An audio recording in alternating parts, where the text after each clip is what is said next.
Well, today, roughing it, working in my front yard, because why not? And I'm going to be doing a cooling system and a friend of mine's very nice looking but very automatic, very all-wheel drive E46 wagon. So this is basically going to be upper, lower hose, thermostat, water pump, radiator, expansion tank.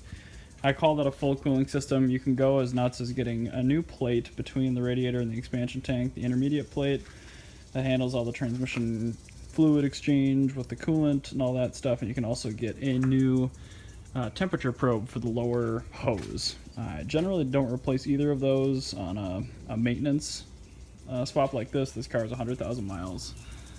Pretty low, not too worried about it. So I'm going to grab some basic tools to start pulling that thing apart.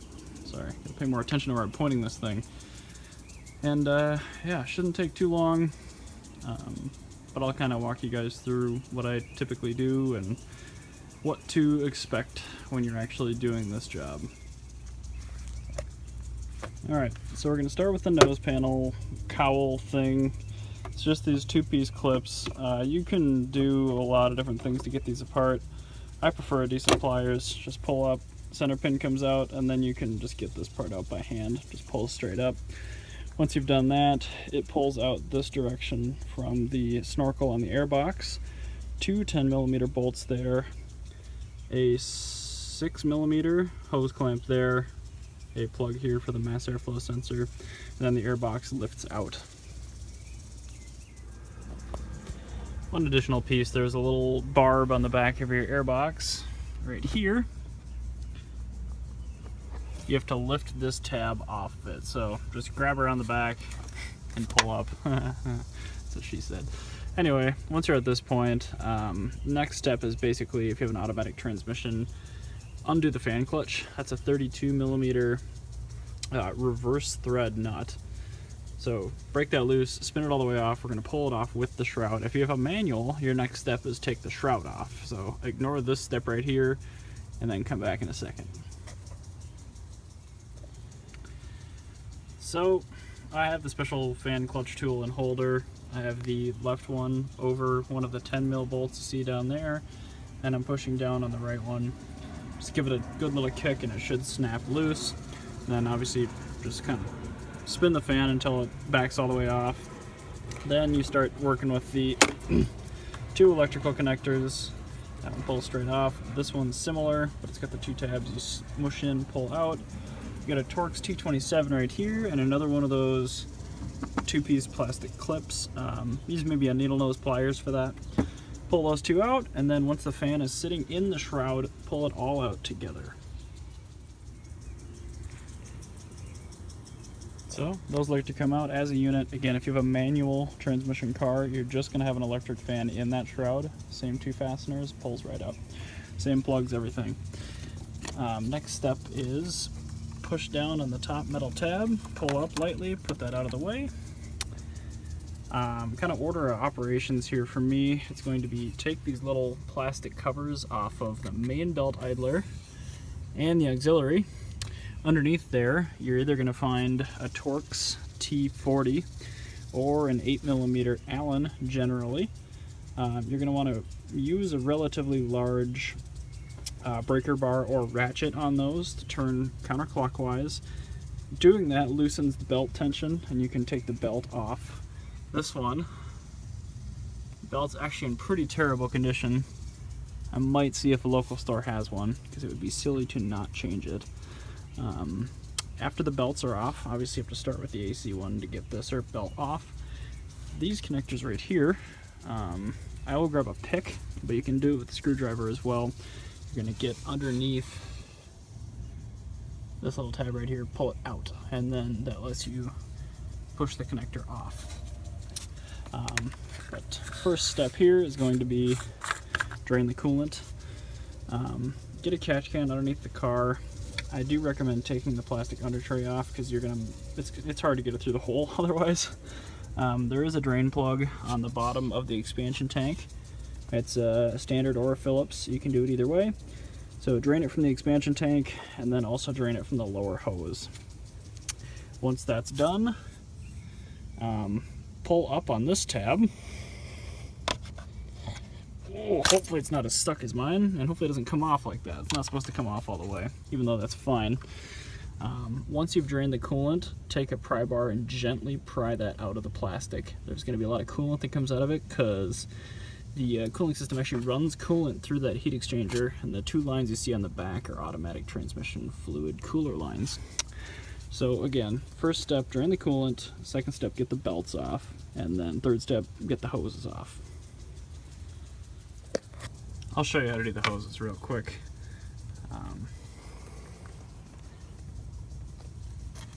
So either a standard screwdriver or a pick.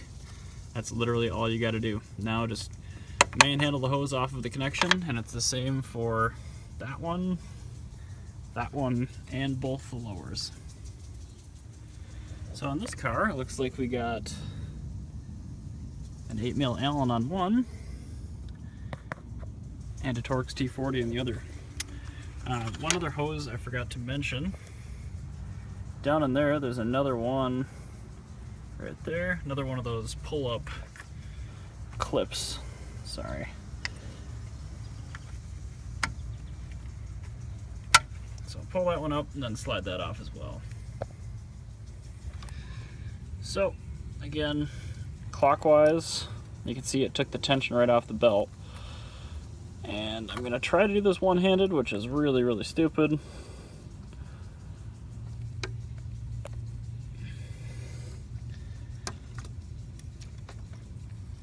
There you go. Same process for the main drive pulley. So take both your belts off.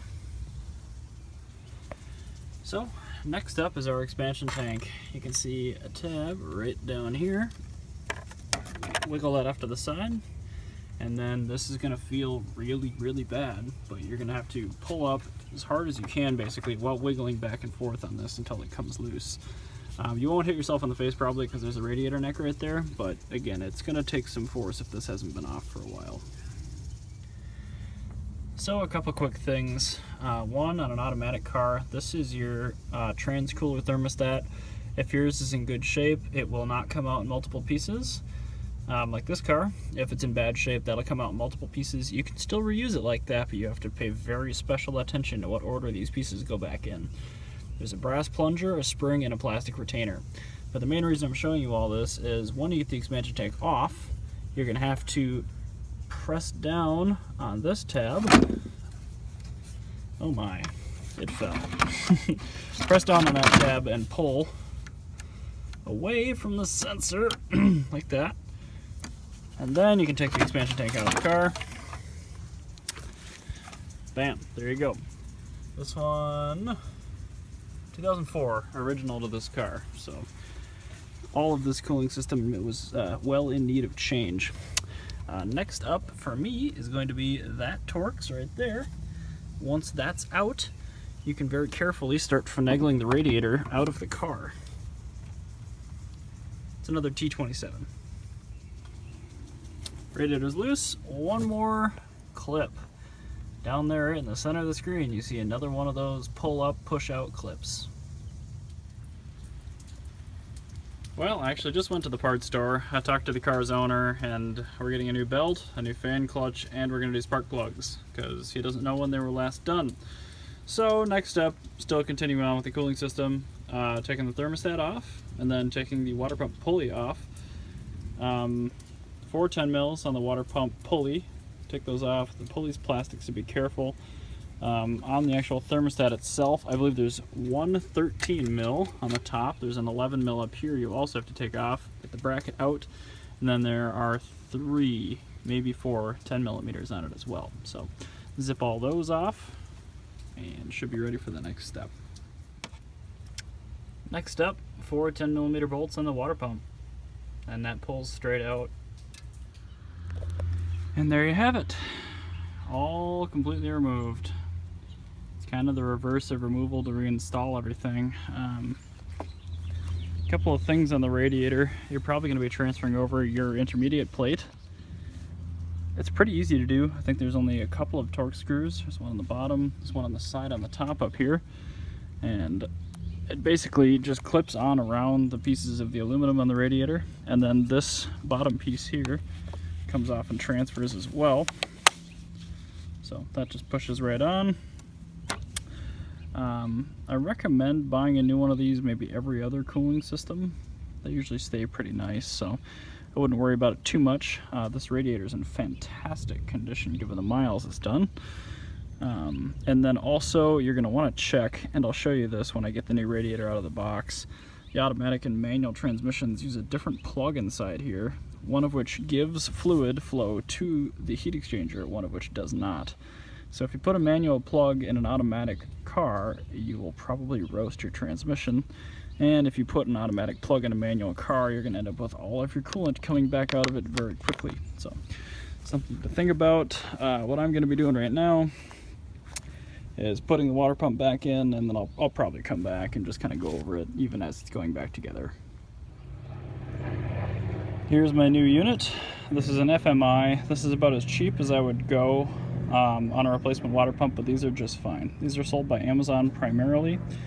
The Euro pumps I've actually had really good luck with, but I don't put them in customer cars just because I don't know. The one you saw me take out was a composite impeller. That happened after, I think, 1987 with BMW. They originally started with plastic in 91 and 92, then they went, I think they went metal for a couple of years, then they went to composite, and now they've stayed composite. But aftermarket's learned what's up and did metal ones, so I highly recommend you get a metal one. That way at least you won't have impeller failure. These generally, the metal ones will die from bearing failure after, I don't know, 140, 150,000 miles, something like that on a pump. So be preventative. Do a cooling system every 80,000 miles, maybe 120 if you do all highway. But the only note for installation, this little bump on the bottom faces downward. So you're installing it this way into the engine block.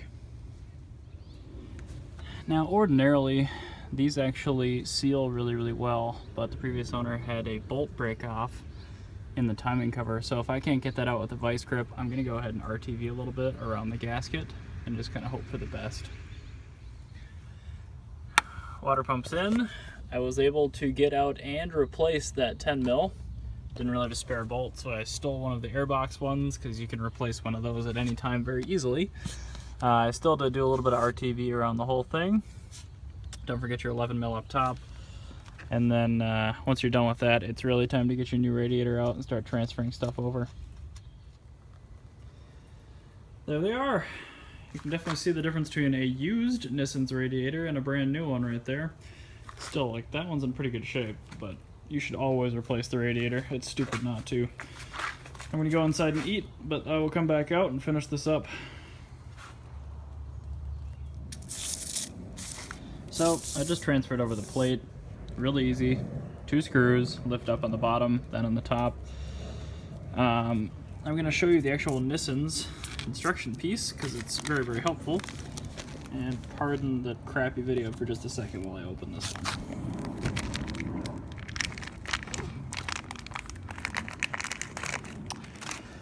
Okay. Now you guys know why I like the company. This is the one that shipped in the radiator for a manual. This is the one for the automatic. So, as the diagram suggests, you simply pop it in the bottom of the radiator. You're gonna have to smack it until the tab on it, this thing, lines up in that trench, and then twist it a quarter turn. I can't do this and film at the same time, so I'm gonna go ahead and do that right now. Okay, so that's in. Next step, unscrew the drain plug out of the manual plug and then thread it into this. And then you're done! Step number 1 for me is actually going to be find this thing right here, slip it back on the plastic intermediate piece, and then go ahead and shove, oh my word, the heat exchanger back in. Work your way bottom to the top. Next up is going to be this one down here. Also a real fun one. Next step for us now, you can either do the lower radiator hose or the expansion tank. I'll probably do the lower rad hose just because. Also, don't forget you've got that Torx up there, just on that side. This one you do later with the fan shroud, so don't worry about it. There we are. We even got the Torx back in the top. Next step's going to be water pump pulley, and then serpentine belt, and then AC belt. All buttoned up.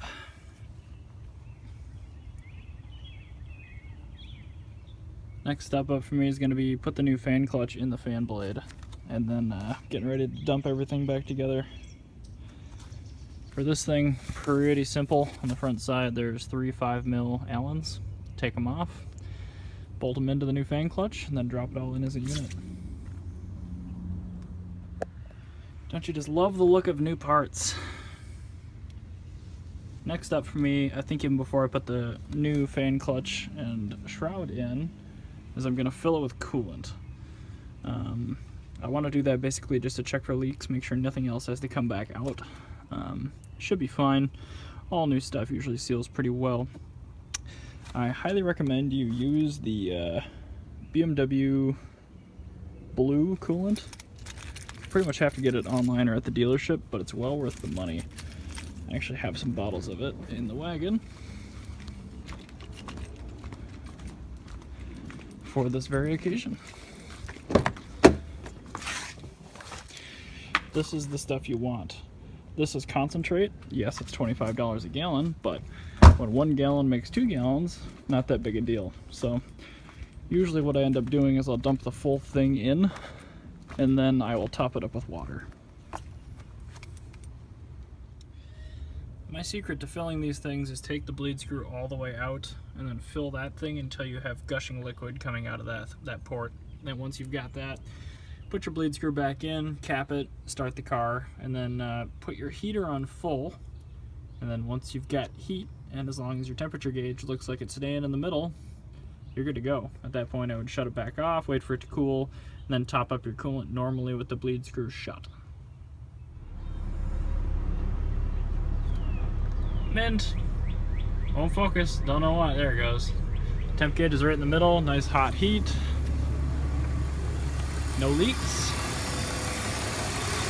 At this point, I would just wait until the radiator is all the way hot and then wait for your electric fan to kick on. So when that temperature probe down there hits a certain temperature, that will pop the electric fan on. So if you've got that far, and it kicks on, you can button it the rest of the way up safely. It's just the shroud and the nose panel after that. So I'll come back tomorrow and do spark plugs on it, and yeah, I probably won't even publish this video until that's done. So anywho, that's all for today on this thing. Okay, I forgot to start taking the video when I started. The only thing I've done so far doing the spark plugs is these things, quarter turn, push in, quarter turn, they come out, and then to get these out, it sits in like that. Put a standard screwdriver between those two pieces and kind of pull up. This comes right out. Got 4 Torx T30s at the back. T27 works if you're careful. Then that thing just kind of pulls out and up. Then 2 covers, 2 10mm. So once you've taken these little covers off, they just pry off a little tab on the side. Loosen the 2 10mm, you can leave them in there. On a 2002 1/2 or up, you're gonna have this style of coil. On the earlier cars, you're gonna have a different coil with 2 10mm. Pull those out, and then you're gonna have to lift up on the metal clip and then pull the plug out at the same time. These later coils, if your car has been serviced once before, are actually pretty easy to work with. These have never been out before at 101,000 miles. So pop that tab up, this should come right out, and then lift up.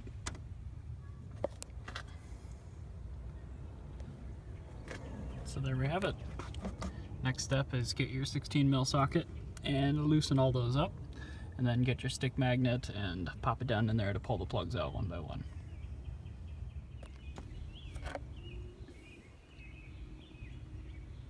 So there's your bog standard 100,000 mile BMW spark plug, the nasty Bosch Platinum 4s. What I recommend installing is a single platinum. NGKs are the best, but autolites all my local store had, so those will do. Carefully drop them down into the cylinder bores one by one. Once they're sitting down in there, you can then use a socket to tighten them down, but be careful when you drop them in because you don't want to damage the ground on the plug. So just like that, do that for all 6. Grab your 16 mil and snug them all down just with your finger, and then grab your torque wrench or any ratchet really. If you just watched Mr. Wag's video last weekend, you're gonna know that the standard procedure for this in my book, once you've just finger tightened it, is a quarter turn and then another almost quarter turn, and that's pretty much perfect. You really don't want to go tighter than that because the cylinder head's aluminum, spark plugs are steel, so you risk damaging your threads, and it's usually a lot harder to get them out. So once you've done that, just put the beauty cover back on, snap the coils in, obviously in a different order, cap, then throw the cowl back on, and you're good to go.